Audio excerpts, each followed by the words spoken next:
Aileen Wurnos, one of America's most notorious female serial killers, was convicted of murdering 7 men between 1989 and 1990.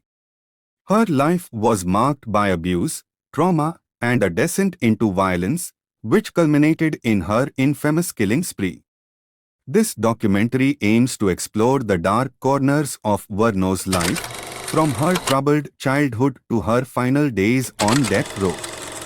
Aileen's childhood was nothing short of tragic.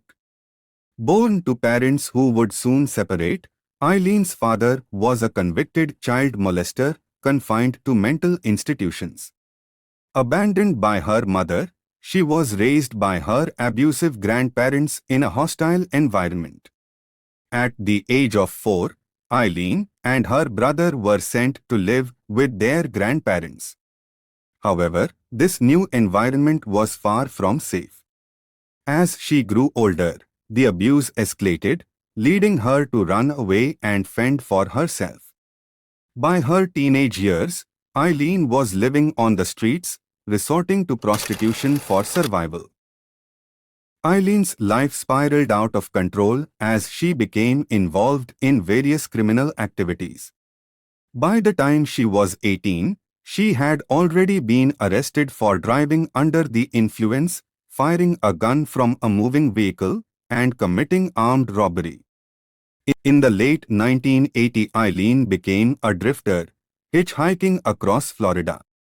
It was during this time that she posed as a prostitute, targeting middle-aged male motorists. What began as transactions for survival soon turned deadly. In 1989 and 1990, Aileen Wurnos killed at least 7 men, leaving their bodies scattered along the highways of Florida and southern Georgia. Her method was cold and calculated, claiming she acted in self-defense, though later admitting her true motive, profit.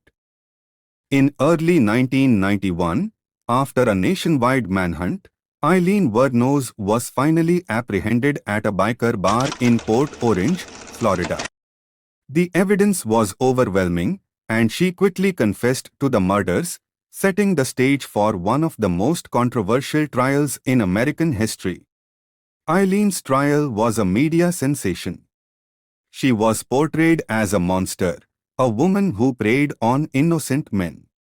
Despite her claims of self-defense, the jury found her guilty, and in 1992, she was sentenced to death.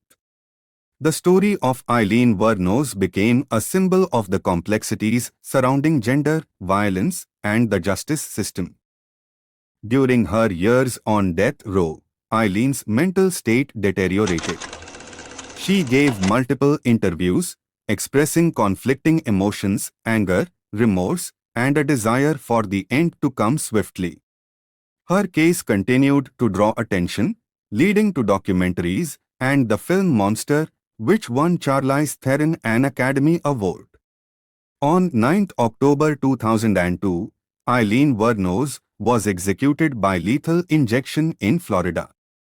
Her life and crimes continue to spark debates about justice, the death penalty, and the treatment of women who commit violent acts. Aileen Wurnos remains a tragic and controversial figure in the annals of American crime history.